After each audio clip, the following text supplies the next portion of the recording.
nggak ada yang namanya sekolah favorit. Tapi justru pas dia main game di situ dia tuh terlalu ekspresif gitu. Mereka itu menerima teknologi belum siap mentalnya. Kalau tematik itu memang dituntut kreativitas gurunya sih. Di luar negeri, profesi guru itu profesi yang sangat membanggakan. Kita lebih realistis. Aha. Kalau bisa ada penekanan kepada kurikulum yang menekankan kesehatan mental anak. Ya, pendidikan karakter itu Iya, sih lebih karakter. kepada. Orang tua mereka itu juga merasa, oh ya anakku sekolah, ya anakku Sekolah ya. ternyata anak Indonesia yang diakui loh gitu dengan seragam itu.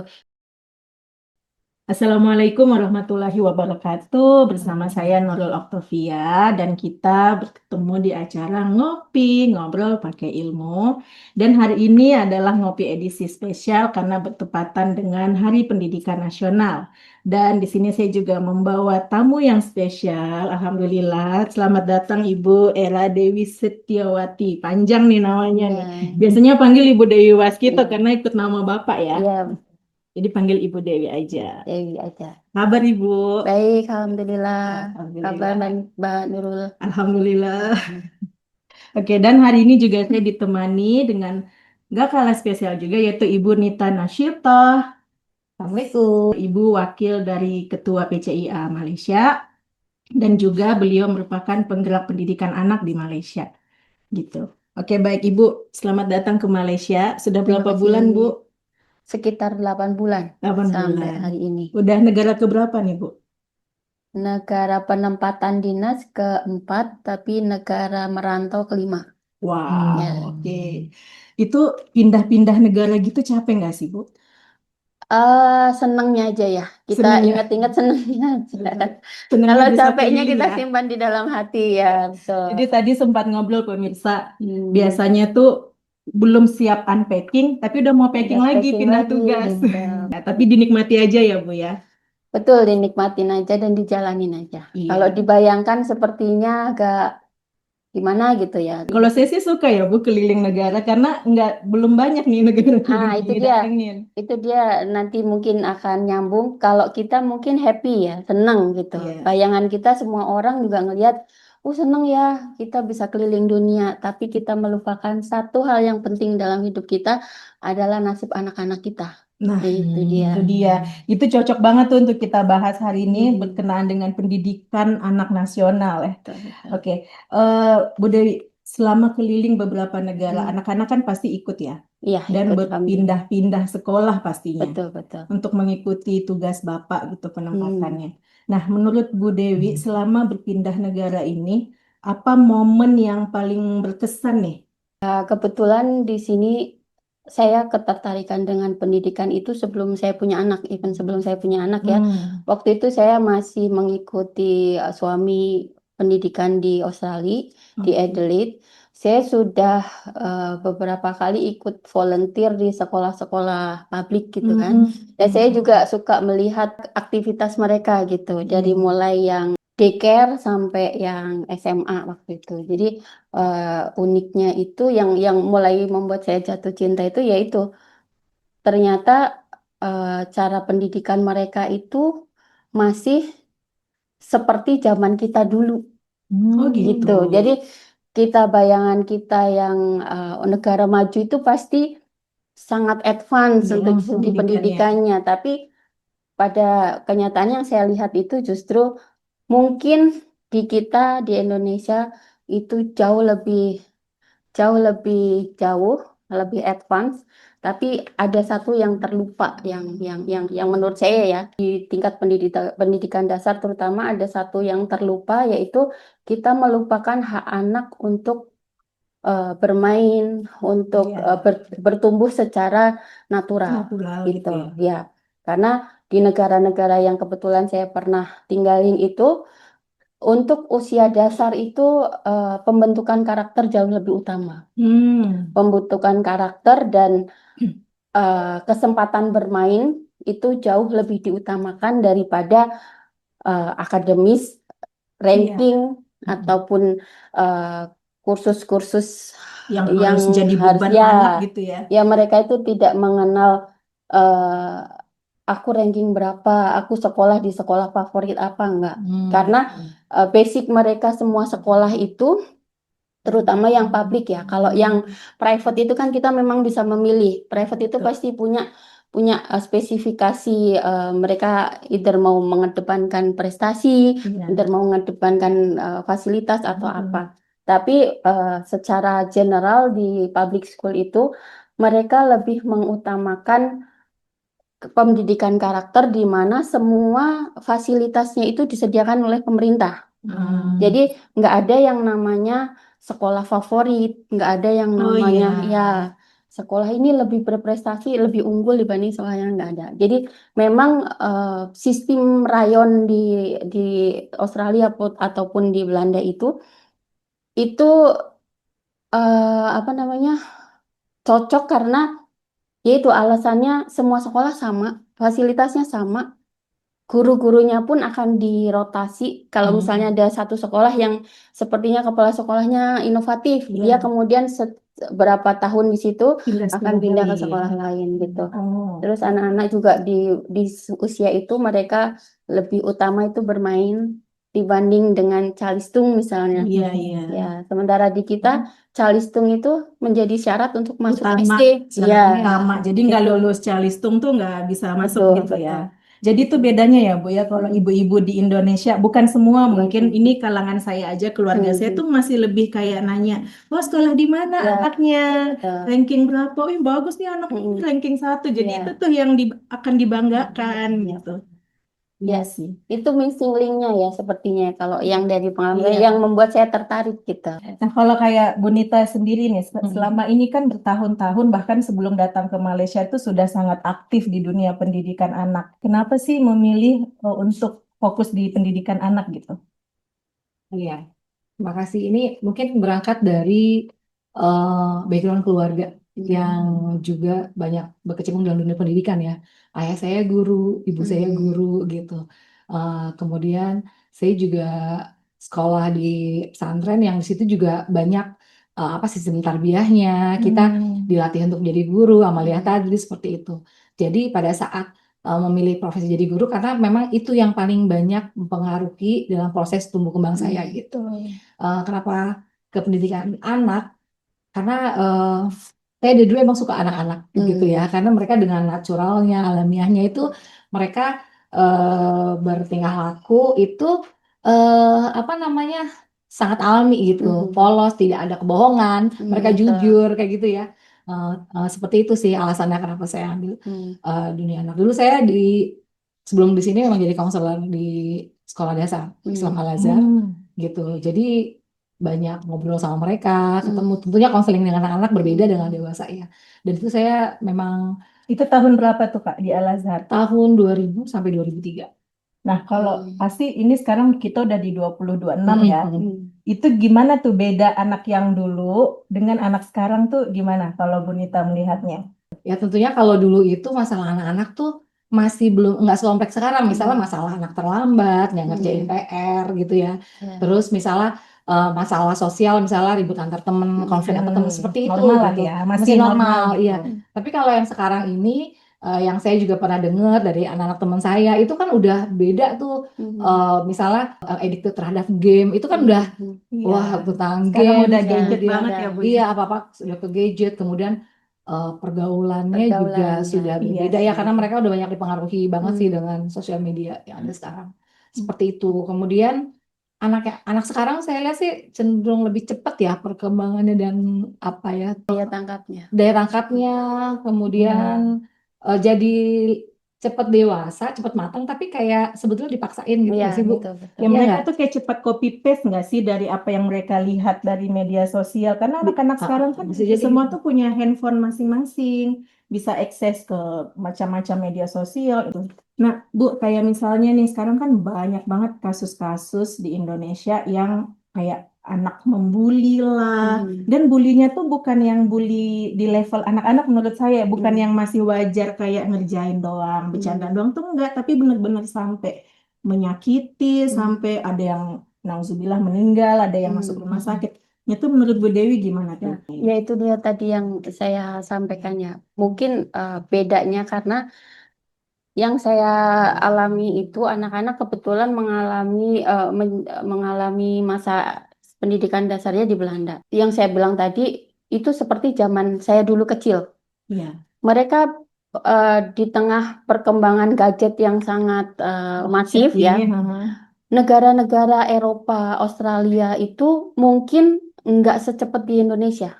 Hmm. Untuk anak SD pegang HP, kalau kita lihat di jalan-jalan, di restoran gitu Iya. ya, anak yang pegang HP pasti anak Indonesia. Itu Gitu cara ya. orang tua Cara ya, menenangkan anaknya nggak betul. sih? Kayak dia Karena lagi biar mana? dia bisa ngobrol, Iya, anaknya dikasih gadget diem itu aja gitu. spesifik orang Indonesia. Hmm. Kalau orang Belandanya mereka masih pakai, bahkan orang tuanya pun masih masih ada loh yang pakai bukan smartphone. Waktu anak saya itu yang paling besar itu SMP kan, SMP sorry SD kelas 6 kami Waktu itu. terakhir di sana waktu itu. Dia sama sekali mungkin kalau misalnya lagi kumpul sama teman-temannya pun sesama orang Indonesia, dia akan lebih beraktivitas fisik instead of main HP ya. Kalaupun main game mereka lebih ke Nintendo atau yang iya. bukan yang online gitu. Gitu. Nah, sedangkan ketika kita pulang ke Indonesia, anak saya masih saya bawain HP jadul. Jadul. Telepon yang hanya saya bilang kalau udah selesai telepon ibu Untuk ya emergency gitu. aja gitu Untuk ya. jemput Kontak. gitu ya. Walaupun di Indonesia itu di sekolah anak saya HP dikumpulin, tapi HP teman-temannya itu jauh lebih bagus. Kalau dia bilang HP ku kayak HP kacang gitu. Karena cuma bisa buat telepon dan SMS. Nah, dengan seperti itu sempat ada kekagetan dari anak-anak saya itu. Jadi ketika mereka, anak saya yang nomor 2 pulang dari sekolah ini baru hari pertama masuk sekolah ya. Pulang-pulang dia bilang, Bu, sebenarnya yang shock lebih ke saya. Bu, tadi ada temen aku yang ditembak loh, gitu. Wow.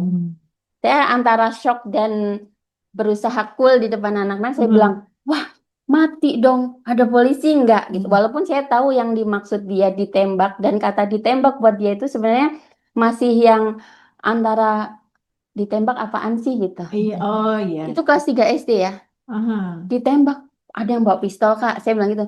Ibu gimana sih ditembak pakai coklat dong gitu. Oh, kok ditembak pakai coklat gitu. Itu anak kelas 3 SD. Itu yang membuat anak saya juga agak sedikit shock. Karena di tempat yang sebelumnya mereka main antara cowok cewek itu ya biasa ya. Tapi ketika kelas 3 SD dia shock dengan temen aku tadi ada yang ditembak loh gitu. Gitu tuh menurut saya ya itu apa ya eh, bedanya antara yang di luar dan di dalam tuh menurut saya Perkembangannya. seperti itu. Dan kebetulan karena kami tinggal di beberapa negara dengan lingkungan di perwakilan itu anak-anaknya rata-rata kan sama ya dari lingkungan yang sama. Jadi sebenarnya anak-anak kami itu kalau pulang ke Indonesia kayak orang aneh jadinya. Oke, kayak Kayak datang ke dunia baru, dunia betul asing ya, banget bagi mereka di gitu mana ya. mereka, nah yang bully itu juga sama. Anak saya yang pertama eh, itu dibully dengan karena anak saya yang itu yang pertama tinggi badannya tinggi besar gitu. Buat mereka teman-temannya mungkin panggil pakai nama binatang itu biasa ya. Oh, Tapi itu wow. buat anak saya itu melukai banget. Waktu itu Iya, Karena di nggak biasa kayak gak gitu, biasa. kaget Ya, pasti. jadi dia dipanggil dengan nama ikan yang gede gitu. Terus dia saya nggak tahu waktu itu pertama. Terus salah satu temennya yang juga sama-sama dari Belanda juga bilang kalau di sekolah kalau habis makan itu selalu ke toilet deh. Rupanya dia tuh dimuntahin Oh, gitu. oh, Itu berjalannya sangat ya lama. ampun. Oh, Berjalan sangat lama. Saya baru tahu ketika anak saya mau lulus SMP. ya Allah. Rupanya karena panggilan itu Oh, gitu. Dan untuk menyembuhkan luka itu tuh cukup lama iya. memberikan kayak ada pengertian trauma mereka. Iya, gitu ya, Bu, ya. jadi kalau di Indonesia itu kita dipanggil dengan nama bapak tuh biasa, Iya. kita dipanggil dengan warna kulit kita tuh biasa. Oh ya anak saya yang kedua juga di sekolah karena gurunya memperkenalkan ini dari Belanda gitu kan. Jadi dia sama teman-temannya dipanggil bule, tapi kan kalau bule cenderung putih gitu ya. Anak saya kan biasa sawo matang seperti, oh dia bule hitam gitu. Oh, Itu tuh hal-hal kecil seperti itu, tapi cukup menyakitkan Iya, buat iya. Betul, dan traumanya sampai sekarang tuh panjang. kadang masih masih ada gitu. Tapi kalau saya lihat ya Bu, Gitu. orang-orang yang anak-anak lah khususnya yang Hmm. bisa bully-bully ini kayak mereka tuh ada rasa bangga gitu loh, bisa bully orang. Apalagi kalau ada teman-teman yang lain ikut ketawa, kalau bercandain anak. Ya. Nah itu tuh yang bikin mereka tuh lebih kayak menormalisasikan Iya, keadaan itu betul. tuh Iya. kita di Ya. sini ya.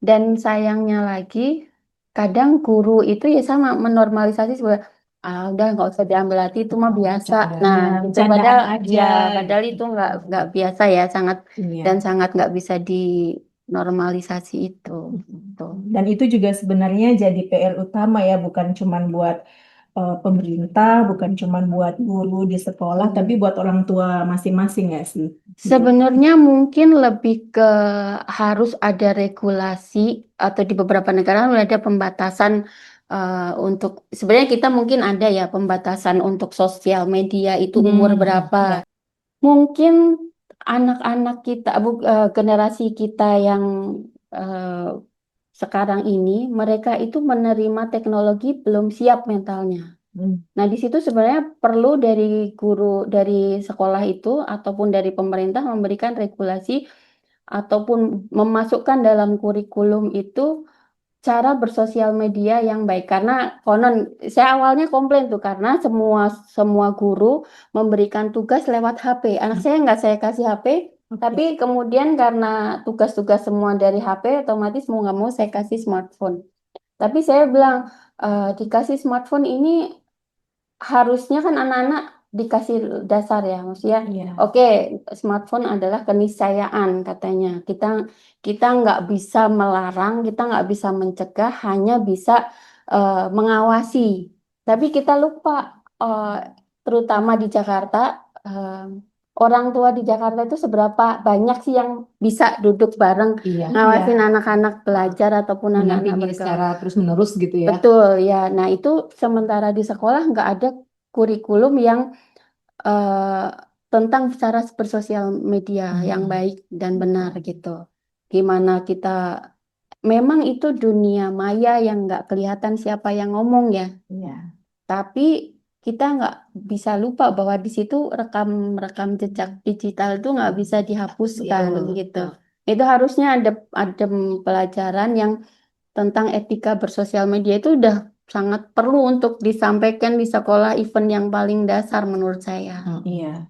Menurut Bu Nita itu terlambat nggak kalau kita memulai sekarang nih untuk menerapkan itu sebagai yang kayak wajib gitu, Hmm. kurikulum atau ekstrakurikuler deh kalau nggak bisa masuk kurikulum gitu. Menurut saya sih let better than never ya. Iya, Iya iya sih. betul. Lebih baik Nggak ada lambat kata daripada terlambat. nggak sama sekali. Mm-mm. Walaupun di awalnya agak Karena susah Betul. ya. Iya, generasi iya. kan selalu bertumbuh ya, Betul. ada yang baru. Sebetulnya sih di beberapa sekolah ada juga yang sudah memberikan etika bersosial media, tapi Hmm. mungkin tidak dijadikan nggak masuk dalam Kurikulum kurikulum nasional ya. gitu. Jadi mereka kadang-kadang mengundang pakar atau Mhm. konselornya gitu Mhm. yang bicara eh, dan biasanya justru pendekatnya lebih ke orang tua kalau untuk anak-anak. Nih Betul, jadikan anak tangguh di era digital. Orang betul. tuanya anaknya siap Anaknya. tidak Dan gitu. orang tuanya juga kadang nggak konsisten. Hmm. Dia bilang anak-anak harus di meja makan kita nggak boleh pegang ke HP. Tapi Mm-mm. bapaknya sendiri Yang atau memang ibunya kan gitu. jadi contoh ya, ada Iya, jadi contohnya anak-anak ya. ini kebingungan sebenarnya. Tuh.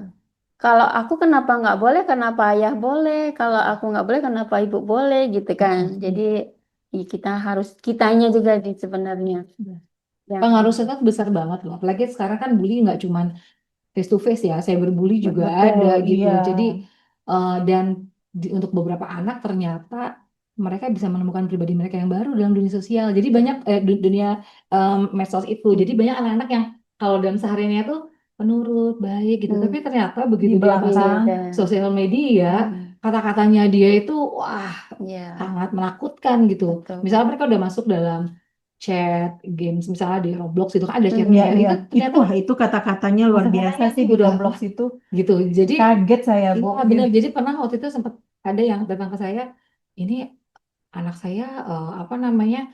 Ternyata dia jadi kayak berkepribadian ganda gitu. Hmm, Kalau lagi di sosmed Wah, itu nyerang-nyerang terus kata-katanya. Mungkin kita Hmm. juga bisa lihat ya, para netizen Indonesia kan sangat Hmm. outspoken ya. Ya. Komen-komennya kan ih, serem-serem banget Iya, sih. iya. Dan Dan bisa itu jadi dalam bukan cuman anak-anak, iya, ibu-ibu betul. yang udah ada Iya, anak iya juga betul betul. Jadi komennya mereka luar dalam biasa. kesehariannya belum tentu sih seperti itu gitu. Tapi kenapa jadi julid banget gitu begitu?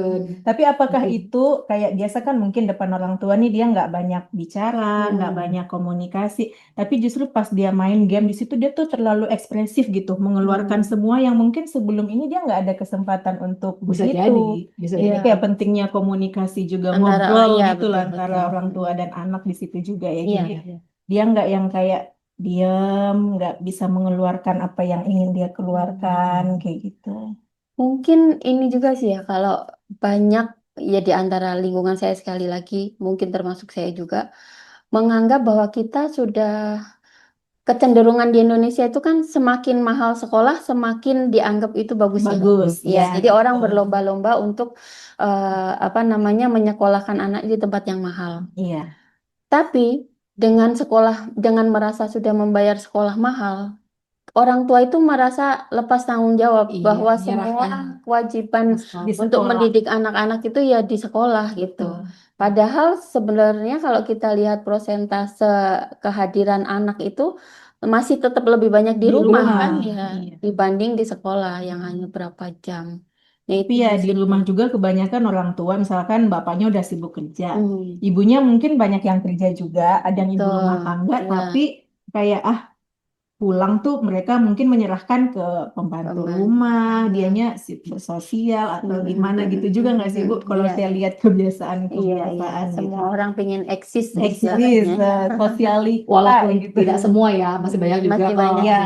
Tapi saya jadi tertarik ya dengan ibu kan sudah ke beberapa negara ya. Mhm. Menurut ibu apa di mana ibu Belanda, Di Mesir ya? ya yang saya belum maksudnya belum langsung itu Heeh, di Australia yang saya lihat bagus ya. heeh. Di Mesir, di Belanda dan di Roma kemarin. Berarti ibu paling nggak bisa nih membandingkan secara kasat mata Mhm, gitu ya mhm, pendidikan di negara-negara itu. Menurut ibu mhm, apa sistem atau kurikulum di mhm. negara itu yang bagus yang bisa kita adaptasi ke pendidikan di Indonesia?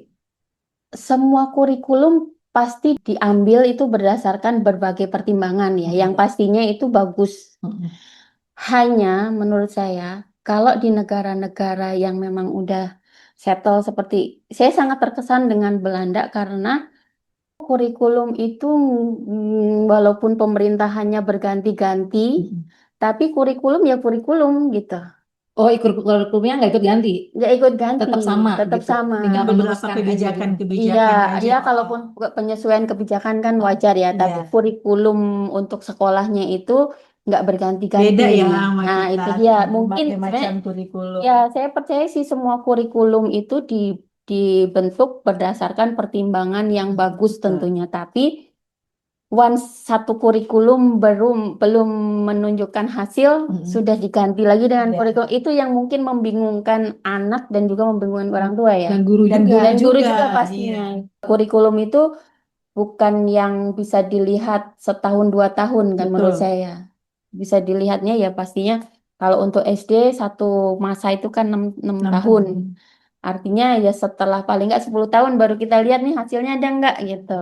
Iya. Saya ingat waktu masih kecil itu juga pernah mengalami perbedaan kurikulum, Bu. Jadi saya Hmm, pernah waktu SD itu pernah merasakan kurikulum biasa biasanya dan pernah ada kurikulum CBSA, CBSA, yang kan cara cara belajar belajar siswa siswa aktif. aktif. Itu Seumuran kita ya. iya, itu itu sampai saya lulus itu masih CBSA tuh Iya, pas iya, iya. SD lulus masih kayak gitu. Itu Mhm, menurut saya sangat saya ya saya mhm, saya mhm, sangat impress dan mhm. membekas sih sampai sekarang karena kita Iya, senin berkelompok iya. terus bikin tugas apa berkelompok Mhm. belajar itu bagus sih menurut saya. Terus nggak tahu kenapa sekarang udah nggak ada lagi. Ya, itu CBSA itu dan CBSA dan tematik itu sebenarnya yang dianut di Australia dan di Belanda. Jadi Oh, misalnya anak-anak di Australia itu yang saya sering lihat mereka itu di hari jam sekolah mereka dibawa sama gurunya ke pasar. Oke. hmm, Tapi satu grup itu mereka punya proyek masing-masing. Jadi misalnya dia ambil proyeknya yang bahasa Mhm. misalnya. Jadi dia ada berapa bahasa sih di pasar itu transaksinya ada berapa bahasa. Mungkin yang dari mata pelajaran matematika dia akan lihat oh dari apa? Dari segi perhitungannya atau apa. Tapi semuanya ada di satu tema pasar gitu. Dan menurut saya anak-anak lebih akan mengingat ya kayak waktu itu yang CBSA di zaman saya itu saya belajar cermin tapi dengan percobaan. Itu kan lebih teringat lebih lama ya. Iya, iya. Oh, kalau cermin cembung dipantulkan itu di sana akan seperti apa hasilnya. Kalau cermin. Tapi kalau kita sekedar menghafal cermin cembung cekung. Nah, Iya. Beda apalagi susah, lebih susah Iya menurut sih, saya pasti sih. praktek lebih cepet gitu Betul, karena kita betul. mengalami sendiri terjun Mm-mm, langsung ya mm-mm, daripada ya, harus ya. mengingat bener banget. Ya, sama juga di Belanda juga seperti itu. Mereka setiap setiap biasanya setiap bulan tuh ada temanya. Jadi semua kelas membuat dekorasi sesuai temanya, terus kemudian membicarakan apapun, pelajaran apapun dari tema itu gitu. Mengangkat dari tema itu gitu. Ya di Indonesia juga pernah ya Bu ya? Pernah, Pernah kan? pernah. Dan itu menurut waktu itu anak saya TK di swasta di Jakarta itu juga itu pakai metode itu, pakai tema itu. Tapi yang nggak lama itu loh, maksudnya nggak ada continuity itu ya. Jadi anak-anak tuh suka mungkin bingung kali ya. Karena gini kalau tematik itu memang dituntut kreativitas gurunya sih. Mm-mm. Soalnya mengubah tema kelas dari satu tema ke tema lain itu PR, cukup ya PR. betul.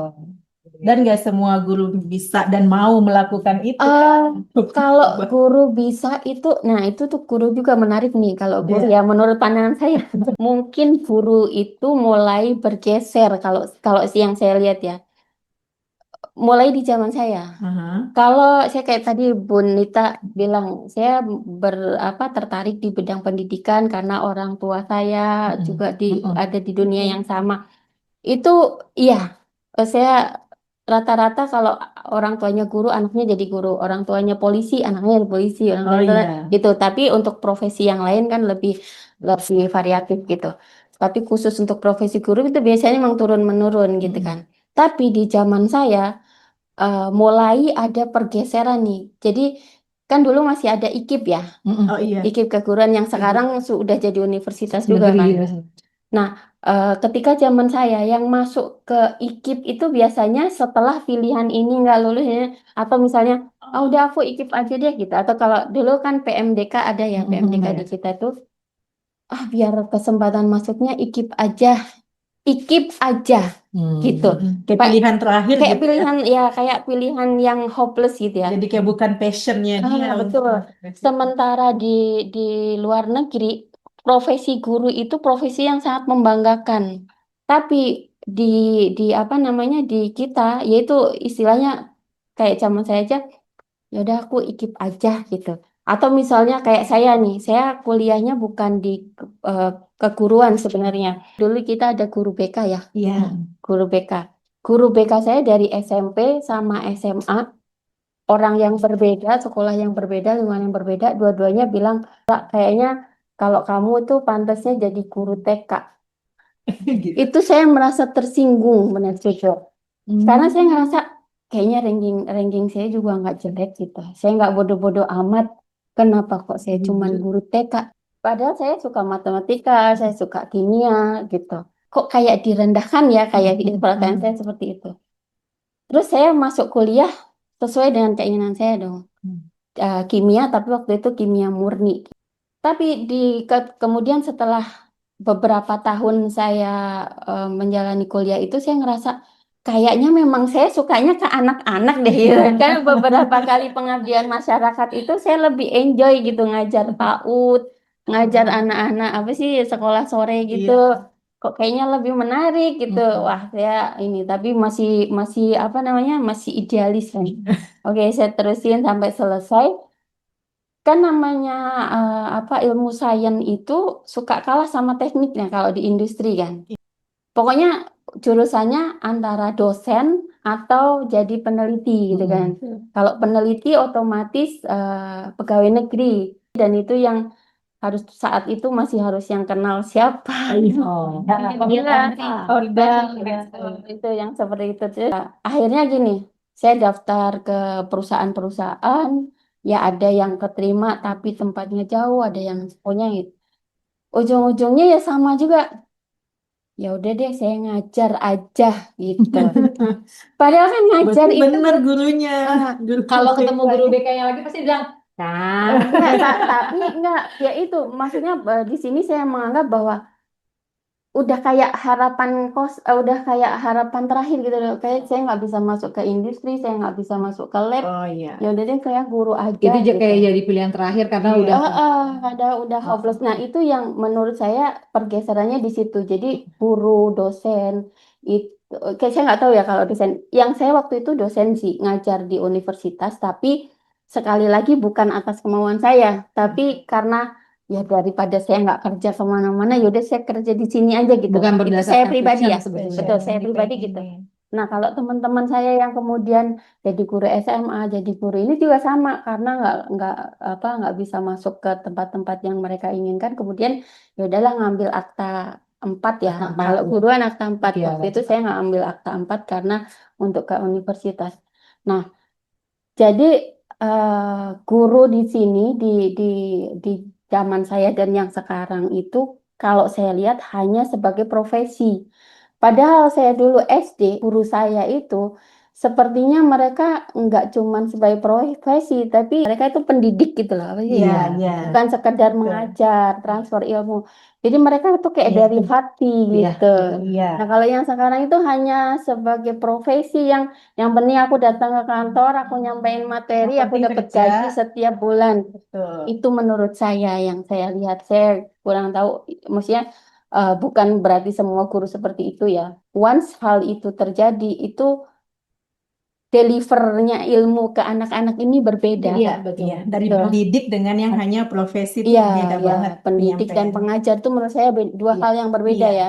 ya. Tapi gini, mungkin ya Bu ya, kalau saya lihat, kalau di luar negeri itu kenapa bisa guru itu adalah satu profesi yang dibanggakan, sedangkan di Indonesia itu yang jadi pilihan terakhir yang seperti yang Bu Dewi bilang tadi, Hmm. apa itu karena dari apresiasi pemerintah kita sendiri ke Betul, guru, betul. yang kayak bisa cuma dapat gaji nah, 300 Iya, ribu, 250.000 200. di tempat iya. ibu mertua Nah, saya. iya kan itu tuh di Indonesia bisa buat apa sih Bu? Betul. Kayak Bu, jadi sebetulnya gini sih, apa yang dalam pikiran ibu itu bukan, jadi bukan pergeseran. Kalau menurut saya Hmm. adalah generasi setelah kita itu, kita lebih realistis Aha.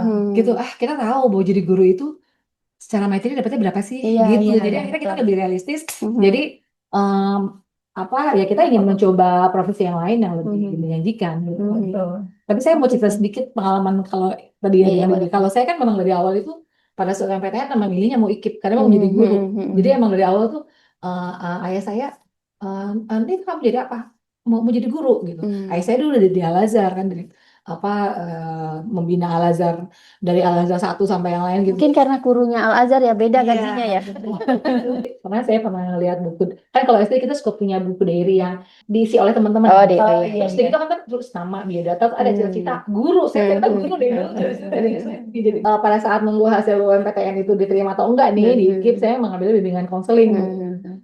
Sambil nunggu itu saya mencoba, teman-teman yang lain kan mencari apa tes di universitas lain. Saya Hmm. enggak, saya daftar ke KPGTK, kursus pendidikan guru teman kanak-kanak. Hmm. Oh, Jadi emang memang udah dari awal Iya, iya. passionnya emang udah fokus itu. Harusnya saya seperti itu, harusnya ya. Saya salah jalan kalau nampaknya. mendengarkan nasihat gurunya ya. Betul. Gitu. Jadi emang waktu itu kalau nggak di IKIP ya udah aku Hmm. menjadi guru TK.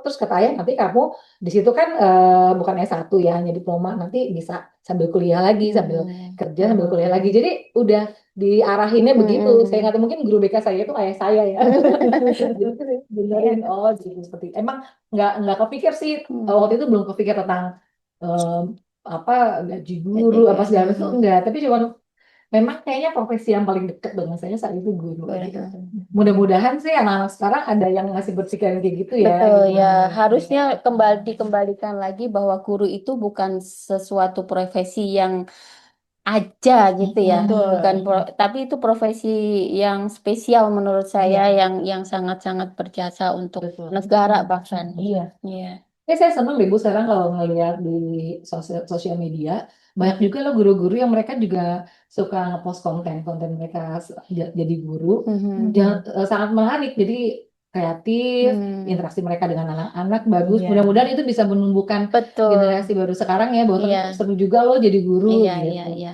Ada beberapa konten yang buat saya sedih itu ketika yang guru-guru bikin kontennya asal viral gitu. Oh iya, Dengan itu joget juga seksi atau apa betul-betul itu saya juga Yang penting banyak viewersnya, betul sekali banyak. lagi yang lebih guru banyak joget-jogetnya seneng. betul joget-joget nggak apa-apa kalau memang dia guru tari menurut saya ya. Oh iya. Ya kalau dia guru tari dengan grup ekstrakurikulernya kemudian dia bikin tarian itu bagus menurut saya. Tapi kalau misalnya dia guru yang berkerudung tapi pakai pakaian Seksi. ketat Iya. terus dia jogetnya joget seksi itu kayaknya kurang Iya. pas. Gaya Betul. TikTok. Iya, maksudnya Ma- gitu. Memang pengen terlihat asik buat di mata, tapi kan nggak semuanya itu harus secara asik Betul. Ya tapi kita asik jaga in the right image way. aja Ya nggak ya betul. sebagai profesi kita gitu. Bahkan guru-guru nggak tahu di sekolah anak-anak saya itu saking mereka pengen berasa temen, gimana ya? Kadang kita orang tua juga ada yang bilang parenting yang bilang kita orang tua itu harus bisa menjadi temen gitu untuk anak. Tapi menurut saya ada waktunya kita menjadi teman, ada waktunya kita Betul. menjadi orang yang memang semestinya orang tua ataupun guru gitu Iya. ya. Jadi guru pun asik dengan murid mungkin di luar jam sekolah, tapi di ketika pelajaran sekolah ya Saya ya guru. saya guru, kamu murid gitu dengerin Memang ada kan. wibawanya ya. Betul. Ada batas-batasannya. Ini menarik banget ya ini perbincangan kita hari Iya, ini iya. nih Bu. Kalau ngomongin pendidikan Indonesia dari anaknya, gurunya itu tuh kayak nggak cukup nih kita cuman di satu ngopi ini gitu. Oke Bu, langsung aja deh. Kalau eh, Bu Dewi sendiri nih, secara pribadi sebagai orang tua yang anaknya ada 3 ya Bu ya, Ada tiga. ada 3 dan juga sebagai di sini wakil dari instansi pemerintah lah gitu. Betul. Menurut Ibu apa 3 hal top 3 nih yang dibutuhkan atau jadi prioritas lah untuk pendidikan Indonesia? Yang pertama tadi nasib guru. Oke. Nasib guru, Ya pemerintah ya, guru tolong ya. nasib guru dan kualitasnya. Kita maksudnya hak dan kewajiban guru itu memang harus dinomorsatukan. Betul. Karena ya sekali lagi seperti obrolan kita tadi, kalau gurunya itu dengan bisa bisa punya kemakmuran yang cukup layak, Sejahtera. dia pasti akan lebih intens ke anak-anak dan lebih apa namanya menjalankan tugasnya secara baik tanpa dia harus mikir habis ngajar aku harus cari tambahan apa Iya, ya gitu. Itu betul. yang ironis ya. Sama yang kedua tadi kurikulum. Kurikulum itu sebisa mungkin jangan terlalu sering berganti. Kalau bisa berkesinambungan. Ada perbaikan ataupun pengembangan itu oke, tapi bukan berarti yang bertolak belakang. Jadi Betul. satu Berubah. kurikulum berubah total menjadi Iya. kurikulum yang baru. Ketiga, ya kerjasama antara pemerintah, pihak pihak sekolah atau akademisi dan orang tua kita harus bersinergi ya. Karena eh, waktu anak itu lebih banyak di rumah, guru hanya sebagai orang tua kedua di sekolah. Tapi antara orang tua dan guru ini akan bisa bersinergi dengan bagus juga tentunya dengan sistem pendidikan nasionalnya secara bagus juga. Baik, kalau Bunita nih, Ini sebetulnya sama loh yang saya udah Hmm. apa yang saya highlight ya di Hmm. top 3 ini. Yang pertama itu kalau tadi kan Ibu kan tentang guru, yaitu Hmm. pemerintah memperhatikan Mhm. kesejahteraan guru. Betul. Tapi kalau saya juga tentang guru, pemerintah juga harus pengrekrutan guru ini harus benar-benar Ya, lebih selektif gitu ya. Iya. Apa supaya nanti ya anak-anak ini dia apa bisa mendapatkan ilmu dari seorang guru yang memang mumpuni di ya yang bidangnya, berkualitas yang tadi ya. berkualitas. Kemudian yang kedua, sama berkenaan dengan kurikulum yang kalau bisa jangan berubah-ubah, Hmm. dan tentunya juga kalau bisa ada penekanan kepada kurikulum yang menekankan kesehatan mental anak. Ya pendidikan Eh, karakter itu Iya, sih lebih karakter penting. itu sendiri Mm-mm. gitu ya. Jadi jangan semuanya di pressnya tuh kurikulum tuh akademik aja. Ya, Jangan coba Ranking aja. betul. ranking aja gitu kan. Kayak saya pernah lihat di sosial media itu ada anak baru masuk sekolah Jepang, itu 3 hari pertama dia nggak belajar tuh IPA IPS segala macam tuh enggak. Kamu belajar apa? Enggak, aku cuma belajar gimana mempraktekkan cara memperhatikan orang bicara dengan baik, yaitu dengan tidak menginterupsi dan harus melihat ke matanya. Itu kan sesuatu yang basic Iya, banget ya. iya, iya, Ini benar. kelas SD loh, kelas 1 SD. Betul, betul. Nah, Nah, dan ini seperti nggak itu. ada ya Nggak Bu, di ada, sekolah nggak ada kita Iya. ya. Nah, kemudian yang ketiga juga sama tadi, kolaborasi antara orang tua murid dengan guru. Itu komunikasinya apa namanya harus lebih intens ya. Iya. Jadi ya orang tua juga jangan menyerahkan sepenuhnya kepada sekolah, Betul. kemudian guru juga berkomunikasi dengan baik. Dulu kalau di sekolah anak saya itu ada namanya communication book, buku komunikasi itu. Jadi saya kalau pulang selalu ngelihat apa nih yang diceritain guru tentang anak saya gitu. Sekarang karena udah ada grup WhatsApp ya akhirnya Iya, di iya. situ aja. Keikutsertaan orang tua di grup WhatsApp ini, menurut saya si malakama sih. Iya. Karena kadang pengalaman sekolah anak saya ya, sekolah punya kebijakan A, tapi orang tua nggak setuju dengan kebijakan itu. Jadi guru even cuman mau nentuin wali kelas aja tuh tergantung orang tuanya pengennya wali kelas si A aja, si B aja gitu ya. Jadi apa ya, mungkin eh, orang tua dan guru tahu perannya dan posisinya Iya, seharusnya. betul. Kalau once di sekolah itu kebijakan sekolah. Selama sekolah ini nggak yang apa namanya menyalahi aturan ya. Dan orang tua adanya di rumah ya sebagai peran orang tua di rumah gitu. Jadi jangan kemudian Terlalu banyak orang tua intervensi gitu ya. betul, Iya, betul. itu kayak di Indonesia itu saya beberapa kali melihat kasus. Kalau misalnya guru nih mungkin dia niat mendidik kayak cubit anaknya Nah, sedikit betul atau pukul, itu. tapi orang tuanya tuh nggak. Betul. Sedangkan dulu zaman saya tuh kalau ibu saya tuh, Bu, titip anak saya ya, kalau ini dipukul aja nggak apa-apa, Dijewer. dijewer aja nggak apa-apa, dicubit nggak apa-apa gitu. Tapi sekarang tuh malah dilaporin polisi. Betul, betul. Itu Malah, juga. nah itu tuh Itu. juga nggak tahu nih orang tua kayak Iya. demandingnya beda gitu ya sama yang dulu. Hmm. Oke, kita kembali deh. Sekarang kita lagi di Malaysia ya, Bu ya. Ya. Dan Ibu sekarang sebagai Ketua DWP KBRI Kuala Lumpur. Nah, kira-kira apa nih Bu rencana-rencana? Karena Ibu sudah apa nih berkunjung ya. Kita di sini ada sanggar bimbingan untuk anak-anak Indonesia kita yang mungkin tidak bisa mendaftar di sekolah formal. Jadi kita KBRI mengambil kebijakan tuh untuk membuat sanggar bimbingan ini untuk mereka, dan Ibu sudah melihat nih beberapa sanggar bimbingan. Nah, kira-kira kalau sebagai DWP nih apa rencana-rencana selanjutnya nih Bu yang bisa berkontribusi dengan anak-anak Indonesia yang ada di sini? Iya. Eh, di Malaysia ini kan unik ya. Iya. Kalau saya bilang tuh unik. Ada eh, komunitas yang terbesar di sini, ada komunitas pekerja migran Indonesia. Itu sesuatu yang nggak bisa kita pungkiri, ada yang documented dan undocumented gitu. Nah, di sini pemerintah karena menganggap bahwa pendidikan adalah kebutuhan dasar dari setiap anak ya. Jadi kita apa namanya akomodasi semua itu dengan cara, tapi kan dari pihak KBRI nggak bisa berdiri sendiri.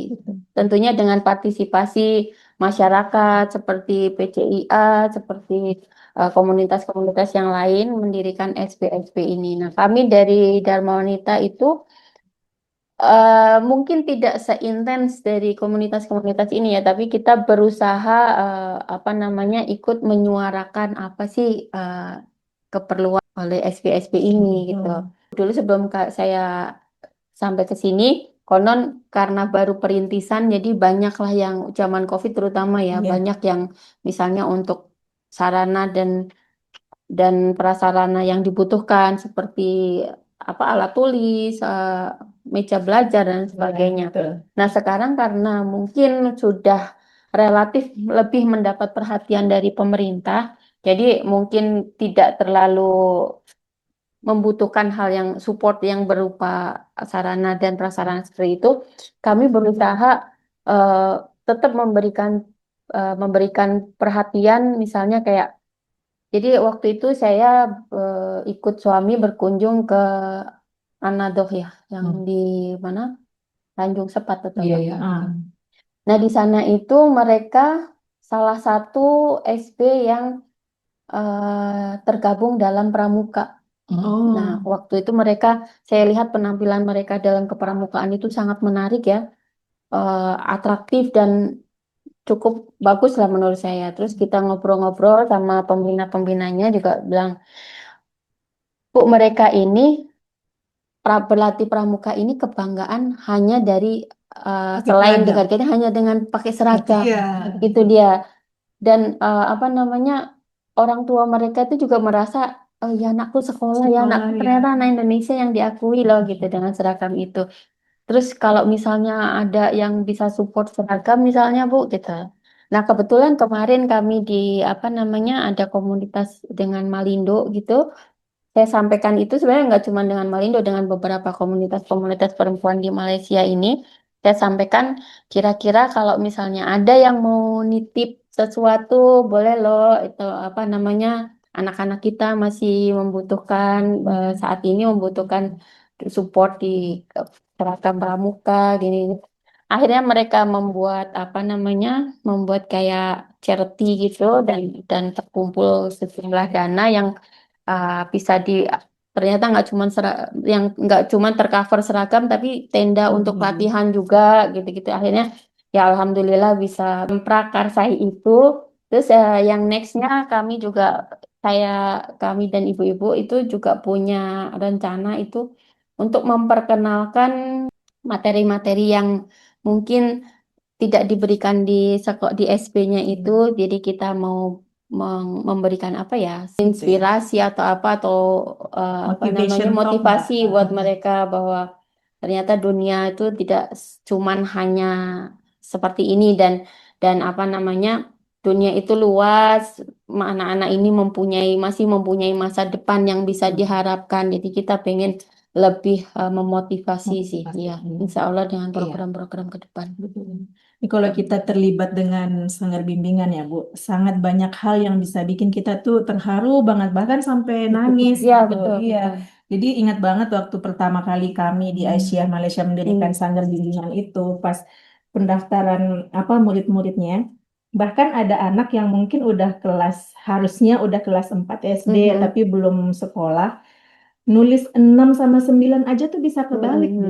Gitu. Mhm. Tapi setelah berjalannya waktu, udah Mas belajar gitu-gitu, terus Mhm. melihat mereka perkembangannya yang bagi saya tuh luar biasa ya, udah bisa Mhm. macem-macem, udah bisa hafal Al-Quran, bahkan kami pernah ada persesa, Mhm. jadi ada cerdas cermatnya, ada lomba Persisa itu anaranya, pasti tahu dong, pekan, kan olahraga, seni, agama, seni, sains dan seni, agama. sains, dan agama, Jadi kita ngadain lomba antar Mhm. SD. antar SBB yang di bawah Mungkin di Muhammadiyah kita Aisyah. mungkin kayak OSN gitu ya kalau di sekolah yang resminya gitu. Iya. Ah, OSN itu apa? Kayak Olimpiade Oh iya, Senayan apa tuh Nasional bedanya? gitu. Oh iya iya iya. Hmm. Iya. Jadi melihat perkembangan anak-anak ini tuh yang kayak terharu Iya, banget iya dulu tuh. betul. Iya, jadi Mhm. Masya Allah. Tapi ya itu ya, sekali lagi mungkin bantuan sarana dan prasarana itu kan udah cukup banyak ya. Tapi Betul. kita melupakan sekali lagi satu hal, bahwa SB ini tidak terlepas dari pengajar itu juga. Iya, Iya kan? Mungkin kalau saya ngelihat nih ya, kadang saya tuh hitungan matematika itu suka nggak masuk gitu. Kalau saya ngobrol dengan pengurus-pengurus SB ini kan. Ini ibu-ibu guru atau pengajar itu ke sini kan pasti butuh transport ya, iya. ataupun misalnya paling nggak ada makan siang atau apa itu dari mana ya Bu ya gitu. Ya gitulah Bu gitu ya. Mungkin mungkin yang apa namanya bisa menjadi perhatian kita semua juga kita nggak hanya memikirkan alat tulis untuk anak-anak di Tapi SD lagi-lagi itu. gurunya juga. Sekali lagi iya Siapa mungkin lagi guru? kesejahteraan gurunya juga walaupun nggak misalnya nggak bisa totali seperti sesuai UMR tapi at least kita ada perhatian mungkin dari apa namanya pemirsa semuanya juga berpikir untuk oh ya menitipkan sedikit kelebihan rezekinya Betul, gitu betul. untuk membantu seperti kayak misalnya apa namanya kalau saya lihat ya mereka ini tergantung dari uang sekolahnya kan ya. Uang Iya, sekolahnya yang sebenarnya uang sekolah sini satu nggak seberapa, dua nggak semuanya bisa bayar gitu. betul. Jadi either mau kalau ada yang berlebihan rezeki, either mau menitipkan Iya, sumbangannya atau yang berkenan menjadi semacam orang tua Nah, asuh itu dia nanti bisa gitu. masih Iya, bisa. gitu. Jadi bisa tetap membiayai anak-anak Iya, untuk betul betul. keberlangsungan sanggar-sanggar iya. belajar kita itu. Alhamdulillah kebetulan kita dari Majelis Pendidikan Kesehatan Hmm. dan juga Majelis Kesejahteraan Sosialnya Hmm. PCIA Malaysia, kita tuh ada program orang tua asuh, Bu. Hmm. Jadi mungkin untuk sekarang ini karena kita baru memulai, Hmm. eh, akan menyumbangkan ke SB-SB kita dulu. Jadi mudah-mudahan kalau dananya berkembang ya Kak, ya bisa lebih luas gitu penyalurannya gitu. Iya, Jadi iya. ya mudah-mudahan lah itu bisa berjalan Iya. lancar Jadi gitu. sebelumnya memang ada orang yang memang berkomitmen untuk Mm-mm. oh di sini siapa yang perlu dibiayai. Akhirnya dia memang setiap bulan ngasih sejumlah Mm-mm. uang bayaran itu. Nah Betul. terus pas lama-lama mungkin kita bisa sebarkan juga dan nominalnya mungkin tidak harus segitu gitu. Mm-mm. Lebih rendah lagi. Jadi apa namanya bisa lebih banyak yang ikut Iya, iya. terlibat, ikut nyumbang. Nanti kami bantu Oh, sosialisasikan terima juga. kasih. Alhamdulillah. Mudah-mudahan banyak pintu hati yang tertutup. Iya, Amin. amin. Bu Nita, nah ini sebagai Wakil Ketua PCIA Malaysia yang sekarang ya, dan sangat berperan aktif nih Bu dalam Iya, pendidikan iya. anak-anak karena Bu Nita yang mendirikan PAUD Aisyah Oh, di Masya sini, Allah. dan bukan hanya mendirikan, terjun langsung mengajar, bukan hanya ngajar, malah jemput anak-anaknya gitu ya. Nah, Jemput ini door to door kita. betul. Iya, Betul Bu. Jadi kayak jadi ya jadi dulu gini banyak itu orang tua yang mau masukin anaknya ke PAUD Aisyah, tapi karena mereka ada kendala kendaraan, jadi biasanya jam segitu suaminya udah berangkat kuliah, udah berangkat kerja, terus rumahnya agak jauh dan dulu waktu tahun 2015 itu kan Grab belum ada sebanyak sekarang ya, manggil taksi juga susah, jadi akhirnya oke yang mau PAUD saya jemput gitu. Jadi pagi-pagi saya tuh jemputin anak-anak itu dulu ada beberapa rumah, kemudian ke PAUD, nah pulangnya anterin lagi gitu. Jadi makanya kalau kata ada salah satu orang tua, lo Budita ini kok ya supir antar jemput, ya ngajar juga. Terus Iya. kalau field trip jadi fotografer juga gitu. Ya, Ya, Masya Allah dan sih. fotografer ya. Iya. Kira-kira peran PCIA Malaysia nih Kak untuk pendidikan anak seterusnya bagaimana nih kalau menurut Kanita? Apa yang bisa Iya. dilakukan Jadi kan oleh punya PCIA? cabang istimewa Aisyah ya. Aisyah itu kebanyakan di seluruh ibu. Memang pasti perannya nggak akan jauh dari peran ke anak keluarga ya. Gitu juga pemberdayaan diri perempuan itu sendiri gitu. Nah kalau untuk anak-anak tuh emang dari awal kita berkomitmen untuk concern ke masa pendidikan anak. Dari dulu pernah buat PAUD Asia, tapi sekarang lagi off dulu Bu PAUDnya karena kita baru pindah kan ke sini, belum kita buat kelas yang baru lagi. Kemudian PAUD Aisyah, dan dari tahun 2010 itu kita selalu mengadakan mesra pendidikan pesantren Ramadan gitu ya. Itu juga target kita kan ke anak-anak gitu. Kemudian di ranting-ranting juga dari dulu sebelum ada SB kita udah ada TPA dulu, sudah muridnya Masya Allah banyak, antusiasnya juga cukup tinggi gitu ya. Apalagi pas sekarang di ranting-ranting juga didirikan SB Muhammadiyah maupun Aisyah. Ya tentunya kita insya Allah Aisyah ini tetap menjadi program utama kita, khususnya di majelis pendidikan yang selalu ada program yang untuk anak-anaknya. Makanya tidak berhenti di mesra, tidak berhenti di SB, kita juga mengadakan Porsesa, pekan olahraga seni, sains dan agama. Itu tujuannya juga supaya anak-anak itu bisa berkompetisi, bisa belajar sportivitas gitu ya. Jadi apa yang kami pelajari itu ternyata bisa loh menjadi ajang aktualisasi mereka juga gitu. Seperti itu. Mungkin itu sih yang ya kayaknya memang pendidikan anak selalu jadi program Prioritas ya, karena itu prioritas di juga PCIA juga. sejalan dengan Aisyah pusatnya. Jadi kami juga di Aisyah Malaysia minta juga dukungan dari ibu-ibu di Ya, insya BBT Allah. dan pastinya kolaborasi ke depannya ya Bu ya. Ya, Untuk jujur buat saya pendidikan anak. pribadi ya, buat saya pribadi kalau misalnya Bu Nita ini punya mobil mewah atau punya rumah bagus, saya nggak akan iri. Tapi justru dengan bisa berperan seperti ini tuh yang membuat saya iri. Kenapa Bu Nita bisa, saya enggak gitu ya. Kalau Itu dia. tadi seperti itu. Oke baik, wah ini kita tuh pembahasannya hari ini kayak daging banget gitu loh, kayak nggak mau berhenti sih kalau Ya, kita bakso ngomongin ya, tentang daging banyak pendidikan. daging. Banyak uratnya juga. Ya. Tapi karena keterbatasan waktu nih, jadi yang terakhir deh, Mhm. pesan ibu, pesan singkat aja untuk anak-anak Indonesia. Untuk anak-anak Indonesia, saya hanya bisa berpesan, masa depan itu milik kalian.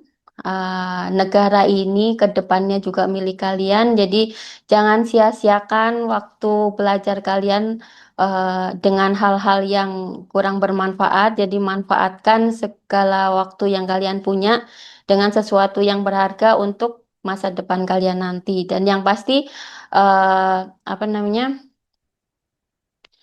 Yang pasti anak-anak Indonesia itu anak-anak yang hebat yang saya tahu, yang punya banyak potensi, punya banyak kebisaan. Jadi kita sebenarnya mempunyai sumber daya yang sangat hebat ya. Iya.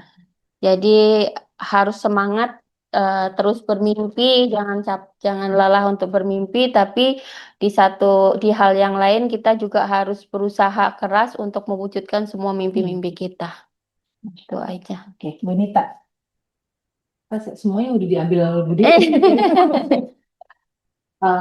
Untuk anak Indonesia teruslah belajar. Kamu adalah pelajar sekarang, tapi tentunya kamu akan menjadi pemimpin di masa yang akan datang. Betul. Amin, amin, amin. Oke, selamat lagi sekali lagi. Semoga kita ke depannya tuh diberi banyak kemudahan untuk Amin.